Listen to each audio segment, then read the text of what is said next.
journey to get here if only you knew the troubles that I had to do to get here. Kaswerte ba ninyo, no? Biyahe pa kayo, try tayo sa oras, para lang makikistorya ninyo. Amen. But we aren't here to listen to me speak. We are here to listen to what God has to say to our hearts. Apan, aniya kita karon para maminaw kung unsa ang mga mensahe nga gipadala sa atong Ginoo nga gikan gayon sa iyang kasing-kasing. Alright, so I do believe that Jesus is coming very soon. Nagtuko nga atong Ginoong Jesus moabot na sa dili pa madugay. I do believe that very shortly from now, the book of 1 Thessalonians chapter 4 verses 16 and 17 will come to pass. Nagtuko nga katong libro nga iyang giingon, nagsulti gayud nga matuman ang tanan. Ay nako ninyo ipa-enumerate na ito. Where it says, the Lord shall descend from heaven with the shouts, and with the voice of the archangel, and with the trump of God. O kanaw ka natong Ginoo, uban sa mga anghel, o tagbon sa mga trumpeta nga nagatingog. And the dead in Christ shall rise first, and we which are alive and do remain shall be caught up together with them in the clouds to meet the Lord in the air, and so shall we ever be with the Lord. Those people mga kaigsunan. Dita! O, nakita nato mga kaigsunan, nga katong kanhi, Ginoong nga Hesus Kristo namatay. Siyang mabuhi pag-usap aron sa buwangon niya ang tanan nga iya diha sa panganon. O, kuha niyo? But before we see Jesus Christ coming in the clouds of glory, there was a storm approaching. Apan, sa dili pa nato makita ng atong Ginoo mukanaw uban diha sa mga panganon. And God wants us to know that the judgment is set and the books are open, and every man, woman, and child will have to stand. O, hibaluhi mga kaigsunan. Kung putlon ha, kay murag taas-taas na kayo ito. Hibaluhi mga kaigsunan. Nga kanang tanan nga gisulti diha sa balahang kasulatan, mahatagan gayon og katumanan. For themselves at the judgment seat of Christ. Unya kanang alang kanato nga makita nato adlaw sa paghukom ang atong Ginoo. So, before we begin, let's invite God into our hearts and into our minds as we begin with a word of prayer. So sa dili pa magsugod, hangyon nato, dili na nako interpret ang iyang prayer. I do not interpret the prayer anymore. Atong hangyon nato Ginoo pinaagi sa usa ka paghampo. Alright. Dear Father in heaven, we thank you so much for the dawn of another Sabbath day. We ask that you continue to bless each and every one of us, Lord, and pour out your Holy Spirit into each and every one of our hearts as we all learn the word that you have bestowed upon my heart to give these beautiful people. Lord, continue to use us as we spread the word to the world, Lord. We ask you this in the precious name of Jesus. Amen. Amen. All right, so turn your Bibles to the book of Matthew. So, ablihin niyo mga Biblia. Ablihin ang inyong mga Biblia mga kaigsunan para matuwa siya nga nag-aplicate mo. Ablihin yung mga Biblia sa book of Matthew. Book of Matthew, chapter 24. The book of Matthew, chapter 24. Ablihin ninyo mga kaigsunan. And we're going to start with verse 37. Start sa versikulo 37 na gayon.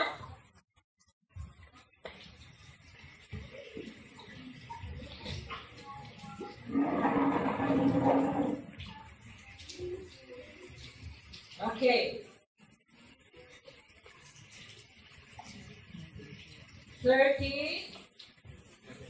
24, verse 37. Okay. Abli na ba? Ako nakabli na ko. Yes, Jan?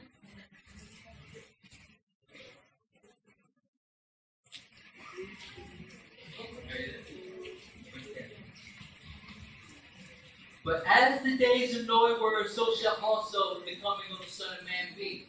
Ang pag-abot sa anak sa tao na isama sa naitabo sa panahon ni Noe. For as in the days that were before the flood, they were eating and drinking, marrying and giving in marriage. Sama sa mga adlaw sa lawala pa ang luno, ang mga tao nagpadayon sa naandan nilang buluhaton, sama sa pagkaon o pag-inom o pagminiway, hangtod gayud sa adlaw na misunod. Until the day that Noah entered into the ark. O sa lihang at hangtod gayud sa adlaw nga misunod, misulod si Noe. And knew not until the flood came and took them all away, so shall also the coming of the Son of Man be. Hangtod nga ang apan wala sila masayod sa nahitabo, hangtod nga ang lunod miabot o Alright, so back mipadlas kanilang tanan. Back in the days of the antediluvian time period, Sama niya diana niini ang mahitabo inigabot sa anak sa tao. they were eating and drinking, marrying and giving in marriage. Di atong panahonan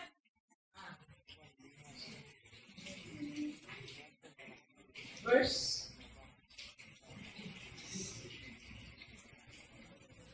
Okay. Sama niya niini ang mahitabo inigabot sa anak sa tao. Lahing version. Niadtong panahon na duha ka tawo magtrabaho sa uma. Ang usa kuhawon ug ang usa ibilin. Okay. Just as those things were happening back then, they are now currently transpiring in these last days. Ayan na, sabi na ni mga kaigsunan. Sama niya niini ang mahitabo inigabot sa anak sa tao.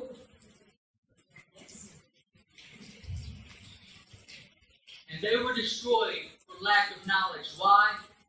And sila mahimpang malaot tungod sa kakulangon sa ilang kahibalo. Nasabtan ninyo malaot tungod sa ilang kakulang sa ilang kahibalo. It wasn't because they couldn't know. It wasn't because they should know. But it was because they simply refused to know what Noah had to say. Dili tungod kay dili nila gustong makahibalo. Dili tungod kay wala silang tsansa nga makahibalo. Apan, tungod kay mi-refuse gayon sila, mibalibad sila na sila makahibalo. The people were unprepared, so they were simply destroyed because they rejected this knowledge. Ang katawhan na-destroy tungod kay ilang reject, no? Ilang gibalibaran ang mao nga kahibalo. What was this knowledge that God had placed on Noah's heart to give to the people?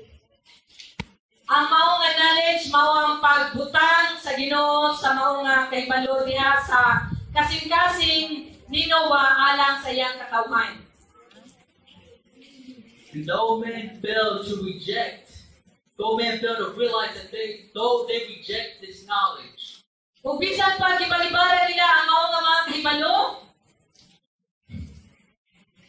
they do not realize that though they reject this knowledge, though they do not reject this truth does not need man to acknowledge it as truth for it to be true. mao na to ang meat ha. Bisan pa og magbalibad ka sa mao kahibalo, isilsil gyud gihapon ka na alang sa iyang katawhan. So what is this truth? So unsa man kini nga kamatuoran?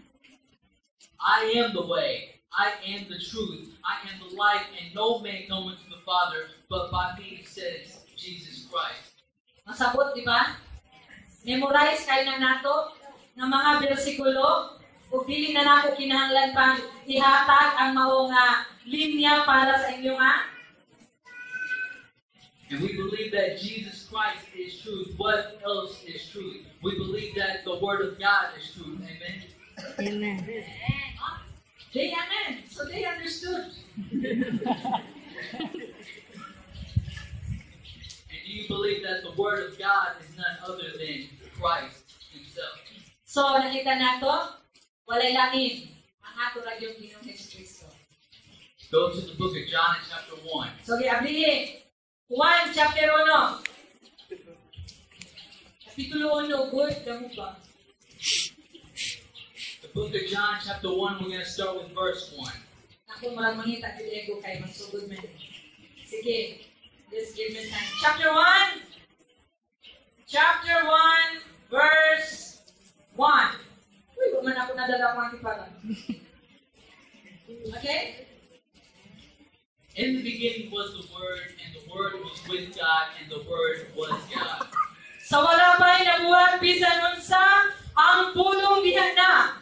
Ang pulong uban sa Dios ug ang pulong Dios. And we jump down to verse 14. So ang bakta sa bersikulo 14. And it says, "And the Word was made flesh and dwelt among us, and we beheld His glory, the glory as of the only begotten of the Father, full of grace and truth." Ug ang pulong mahimong tawo ug mipuyo uban kanamo. Puno sa grasya ug kamatuoran. Nakita namo ang iyang himaya, ang himaya nga iyang madawat ingon nga bugtong anak sa amahan. Okay, no? Do you realize that people rejected this truth are the same people that rejected Jesus Christ? Nakita nato no, luoy kaayo. Let us realize ang pagbalibad sa mga kamatuoran nga ang kamatuoran na atong gibalibaran o ilang gibalibaran mao ang atong Ginoong Jesucristo. People rejected Christ and they ended up destroying Him. The same people that claim they love Christ. Hadlok no? The same people ang nagbalibad sa atong Ginoo, ang hitalikod sa atong Ginoo, maura gihapon ang tawo nga moingon na higugma ko kang Kristo. And the people now that currently reject Christ Ang mga tao karon nga nagabalibad sa mao nga Kristo nga giingon are the same ones that claim they love God. na mao gihapon ang mga tao nga nag-ingon nga nahigugma ko kang Kristo, nahigugma ko sa Ginoo. Have the exact same mindset as the ones who crucified Christ. Lukas at Anahoy. The same nga panguna-una sa mga tao nga milansang sa atong Ginoo. The last thing on the majority of the world's minds is to follow after God's word. Actually, ang halos tanang tao sa kalibutan gusto gyud mosunod sa Ginoo. These same people you can find in the book of 2 Timothy in chapter 3. Sige, ablihin, 2 Timothy, chapter 3. And we're going to start with verse 1. Sugdan ako sa versikulo 1.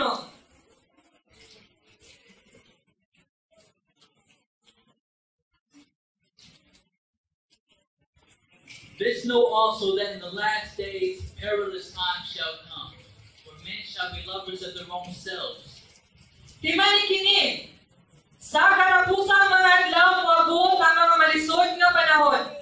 Ang mga tao maghuna lamang sa ilang kaugalingon o sa kwarta.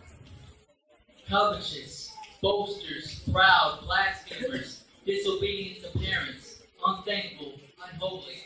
Nakita nato no? Mga malampason, mga way buangon, dili man lang gani magpasalamat. Mga dili balaan.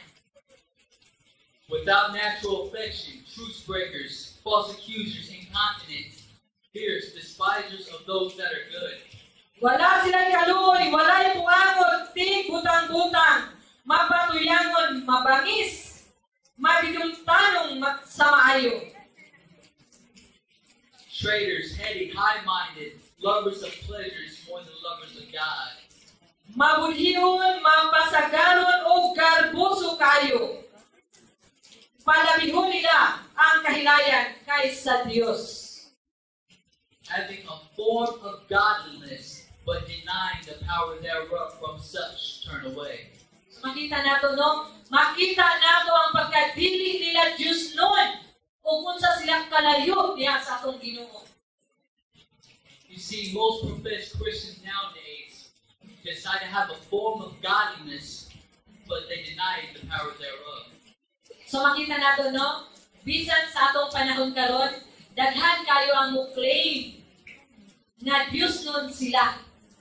Relihiyoso sila, apan dili nato makita sa ilang mga bingmatan. They want to follow after what they want to do instead of following after the commandments of God. So, naay commandments ang atong Ginoo nga giset alang kanato. Nasayranan nato. Apan kini nga mga tawhana naghimo og kaugalingon nila nga mga kabalauranan. This one men are covetous and heady and high-minded. Why? Because they're lovers of their own selves. So nakita nato, no? Mga kanabitaw mandaraya, so mga malimbungon tayo. Mga selfish kayo ng mga tao. Makita nato, wala sila sa Ginoo. Selfishness has captivated the minds of the human race. Ang usa na siya? Hakog. Ang pagkahakog yun, maoy mo, muguyod ka nato, gikan sa atong Ginoo. And every other species of evil falls underneath it. So, narabin ha. Makita nato kung sa sila ka mali ang ilang claim. Are we not seeing these today? So, kung sa kaya ito makita karon ng mga panahon na. Are we not seeing covetousness and boasting and being proud? So, wala ba nato nakita ang pagkagarbuso sa katawhan? Ang pagkahakog sa katawhan? How about without natural affection? Are we not seeing that right now? Tawbi ka na din natural na mga pagpati. Murag nagpasaling-saling naman yung atong pagkaroon sa tanong. Wala ba nato nakita kung kita adunay natural na affection? Homosexuality. Agoy karon kini mga di masabot nga balatian. Babae ba ko, lalaki ba ko? Most professed Christians today, they support what God has deemed evil. Hadyo ka ba? Hadyo kayo, no? Nakasabot mo? Nakasabot mo? Dili na nako. Isulti pang tanan. Back on June 26th of this year, the United States of America has legalized gay marriage in all 50 states. Oh, June 26, sa Amerika, pwede na magminyo ang lalaki sa lalaki, babae sa babae. Just the other day, I was talking to somebody. They told me that homosexuality was indeed natural. Ba? Natural na kuno? Natural na magminyo? Babae sa babae, lalaki sa lalaki? This brings us to the book of Romans in chapter 1. So, abihin nato nga, Romans chapter 1. Starting with verse 22. Atong sugdan sa versikulo 22. Okay. The Word of God says, professing themselves to be wise, they became fools. Matod nila, maalam sila, apan mga buwang-buwang tinay. And changed the glory of the uncorruptible God into an image made like to corruptible men, and the birds and the four-footed beasts and creeping things. Impis himayaw nila ang Diyos na walay kamatayon, bawo na hinuoy. Gihimayan nila ang mga larawan, mga nagibuhat, sama sa dagway sa tao o sa mga langgam o sa mga mananap o sa mga hayop na nanagkama. Wherefore God also gave them up to uncleanness through the lust of their own hearts, to dishonor their own bodies between themselves. Tungod nini gipasagdan na lang sila sa Dios diha sa malawhay nga gitinguha sa ilang kasing-kasing o gibuhat nila ngadto sa usag-usa ang salawayong mga utang. Matingala. Who changed the truth of God into a lie and worship and serve the creature more than the Creator, who is blessed forever. Amen. Gipulihan nila baka ang kamatuoran mahitungod sa Dios o mao'y nilang gisimba o gialagaran ang binuhat sa Dios imbis ang magbubuhat na mauuntay ang ayang daygon hangtod sa kahangturan. Amen. Amen. Amen. For this cause God gave them up unto vile affections, for even their women did change the natural use into that which is against nature. Tungod sa gibuhat sa mga tao, gipasagdan na lang sila sa Dios ngadto sa makauulaw nga mga kailigon. Bisan gani ang And likewise also the men, leaving the natural use of the woman, burn in their lust one toward one another, men with men working that which is unseemly. bisan gani ang mga babayi wala magsubay sa naandang paggamit sa ilang pagkababayi. O ang mga lalaki usab wala na makikhilawas sa mga babayi kundi sa ilang isig kalalaki tungod sa kakulang. And receiving in themselves the recompense of their error, which was meat. Ang isig kalalaki ka nagpunay pagbuhat o kalamayong mga buhat kusa nahiaguman nila ang silot nga angay kanila. Wala. This right here lets us know that homosexuality is not natural. So nakita nato, ang homosexuality dili gyud siya natural. And even as they did not like to retain God in their knowledge, God gave them over to a reprobate mind to do those things which are not convenient. Tungod kay ang mga tao wala man moila sa Dios, gipasagdan na lang sila sa Dios diha sa mahugaw huna-huna o sa salawayong buhat. Being filled with all unrighteousness, fornication, wickedness, covetousness, maliciousness, full of envy, murder, debate, deceit, malignity, whispers. Napuno sila sa tanang matang sa kangilan, sa pagkadautan, sa kahapog, sa bisyo, sa kasina, sa pagbatay, sa panag-away, sa panlimbong o sa kalaway. Backbiters, haters of God, despiteful, proud, boasters, inventors of evil things, disobedient to parents.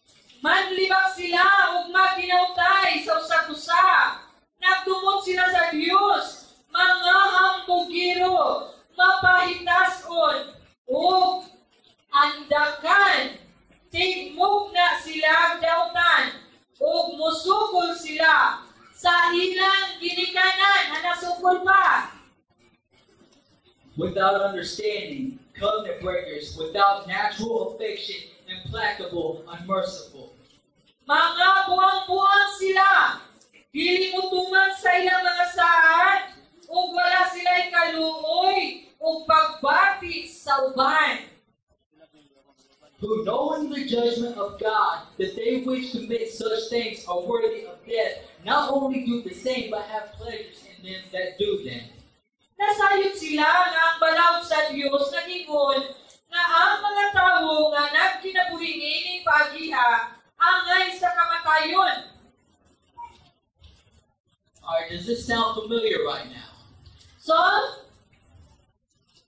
nabigyan kayo, di ba? These same people that are professing to be followers of Christ are doing the things which are unseemly to be convenient, are the same ones that are not following the Word of God. Saktan ninyo? The same nga katauhan. yun. Makita nato. Yet everybody that supports homosexuality or any other sin for that nature will also face the same fate as those which are doing it. Kita ninyo?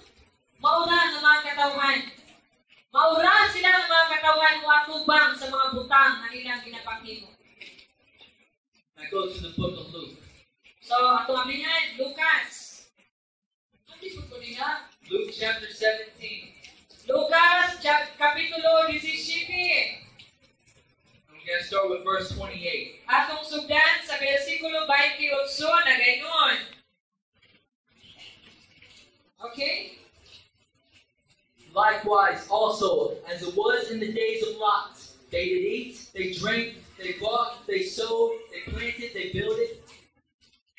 Mahisamaw sa kini sa panahon ni Lot.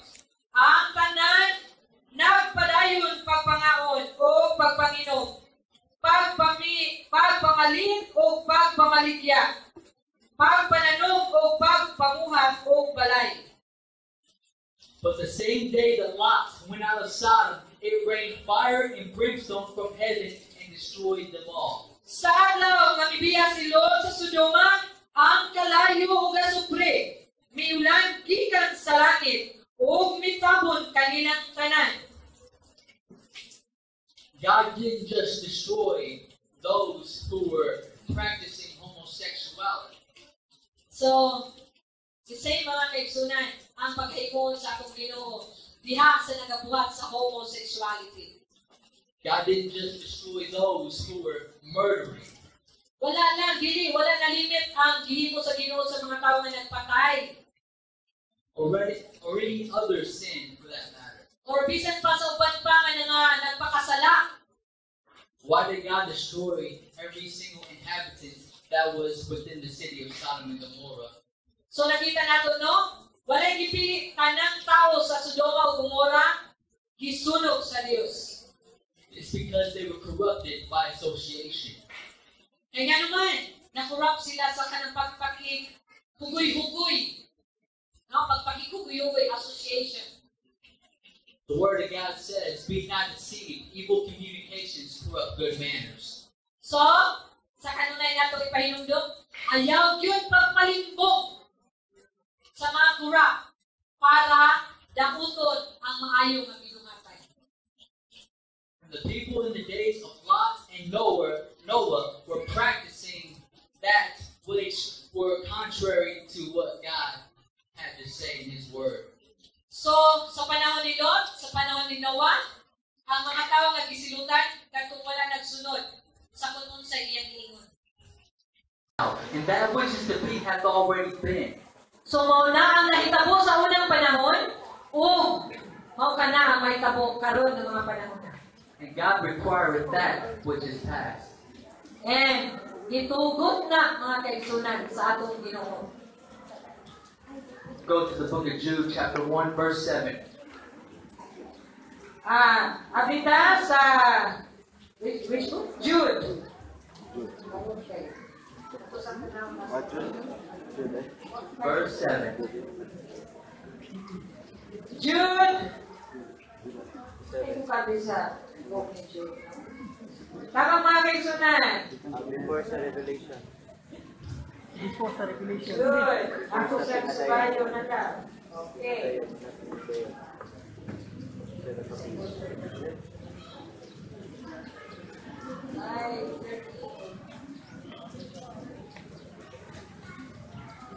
Let's start with chapter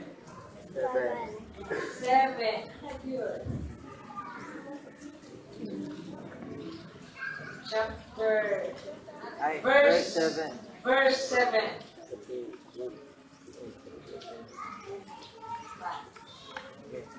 Okay. Even as Sodom and Gomorrah and the cities about them in like manner, giving themselves over to fornication. Hinumdumi usab na ang Sodoma o Gomorrah o ang kasikbit nga kalungsuran nga nagpagtuyang sa pagkamanghilawason.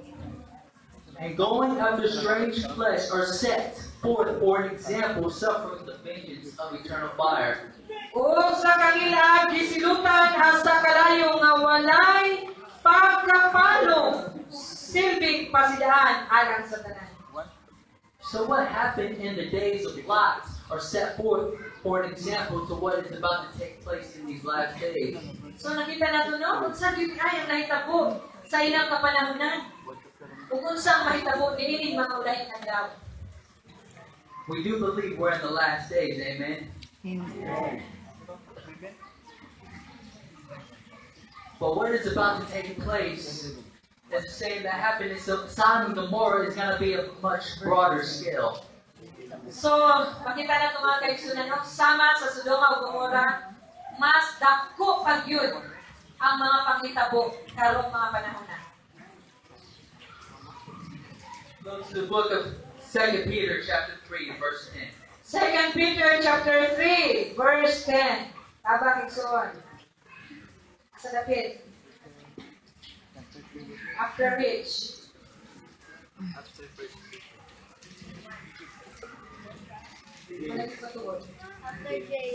Second Peter chapter 3 verse 10. Mao kini ang gingon mga kaigsunan sa bersikulo 10. This is a little insight of what is about to take place. So, gamay lang kayo siya ng mga insights, no? Pahimangno kung unsa ang mga mahitabo. But the day of the Lord will come as a thief in the night, in the which the heavens shall pass away with a great noise. Apan ang adlaw sa Ginoo moabot, sama sa usa ka kawaman. Niana adlaw ang kalangitan mahanang uban sa busog sa dinahulog ug ang mga butang kusilawog ug maugdang. Ug ang yuta mahanang. And the elements shall melt with fervent heat. The earth also and the works that are therein shall be burned up. Idan palagi ko, natunan ako mga kaigsunan. Sige, palayo dyan. Continue. What happened in Sodom and Gomorrah is going to happen on a much broader scale here in these last days. So nakita na ito ha, mahitabo yun ang mga nahitabo sa Tubakot, share ba? Everything is going to be burnt up and we're going to be walking on the ashes of the wicked. Kung sa'yo mahitabo sa tanan, mahimong ako. But those who endure until the end shall be saved. Kinsa ang lahutay? Go to the book of 1 Thessalonians in chapter 4. 1 Thessalonians chapter 4. Okay. Chapter 4. And we're going to start with verse 14. Sugdan nato sa bersikulo 14 nagaingon.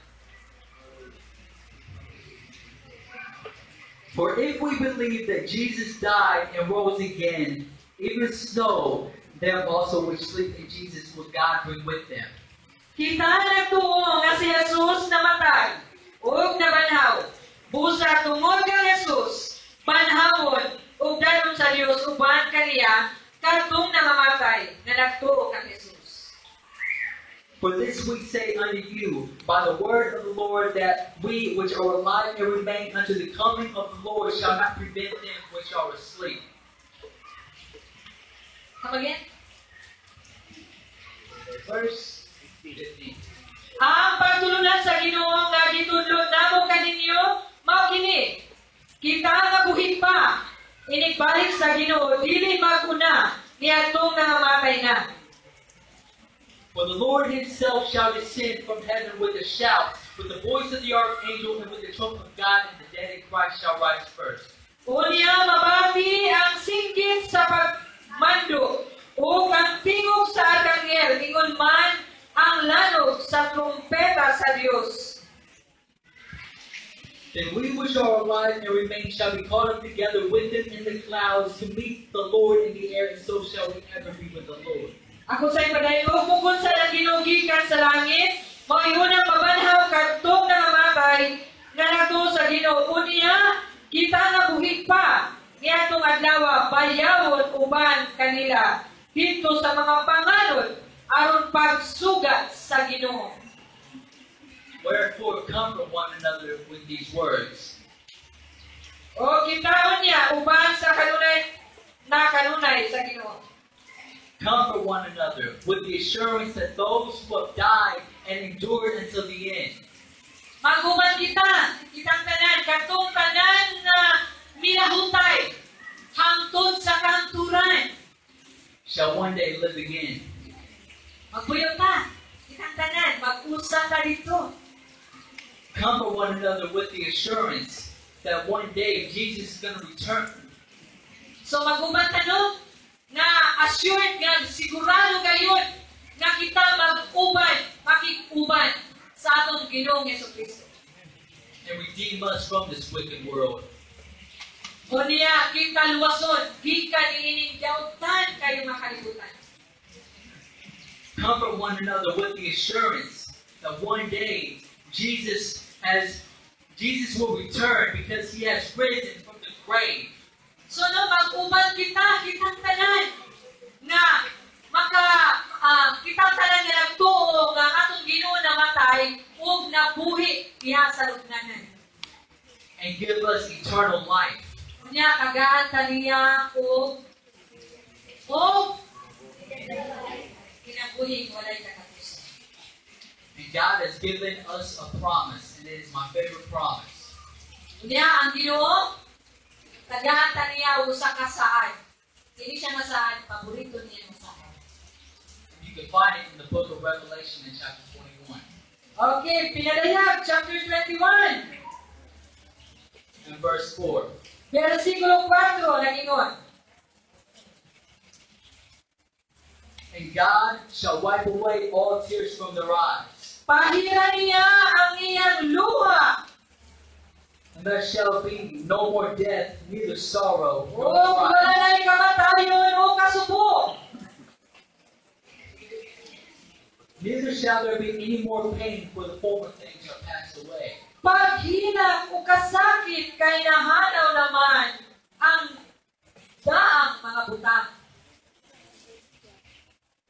After all things we have to endure, Ang kaigsunan, human na kita milabutay. one day Jesus is going to return and he's going to wipe away all tears from our eyes. Pag-abot niya ng adlaw sa pagbalik sa atong Ginoong Jesucristo, pahira niya ang tanan natong mga lupa. There will be no more death, no more sorrow, no more crying. Wala na itong tanan, wala na kamatayon, wala na kasubo, There will be no more sin. wala na sala. Nothing anymore to keep us from the loving arms of Jesus Christ. Wala na'y makailog gikan sa sabakan sa atong Ginoo. But before this, we must endure until the end. Apan, sa dili pa na matuman ang tanan, kinahanglan mga kaigsunan, mula hutay kayo kita. But when these events happen, Jesus tells us, O sa panahon sa adlaw nga kana kay kabuna, ang atong Ginoong Jesucristo mag-ingon sa atuha. He tells us, when all these things begin to pass, look up and hold our heads up high. Pagbahitabo ang mga butangan ng agina, asa kita mo tanaw? Asa kita mo tanaw? Diha sa kaitasan. For our redemption draws nigh. So nakita nato nga naman, ang kaluwasan nato, mahitabo, panahon sa kagabhion. Do you believe that Jesus is about to return? Mutoba mo? But we need to prepare ourselves. Don't wait till tomorrow. We need to prepare ourselves right now.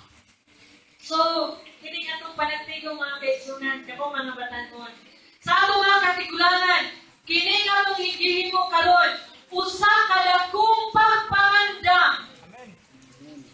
That may also mean turning off the television or turn off the radio.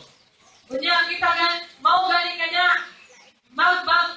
nagpamatuod nga pwede na itong palungon na ba mga TV, palungon na ba itong mga radyo. And stay in the Word of God every single day. Kunya, mula ka kita, ipa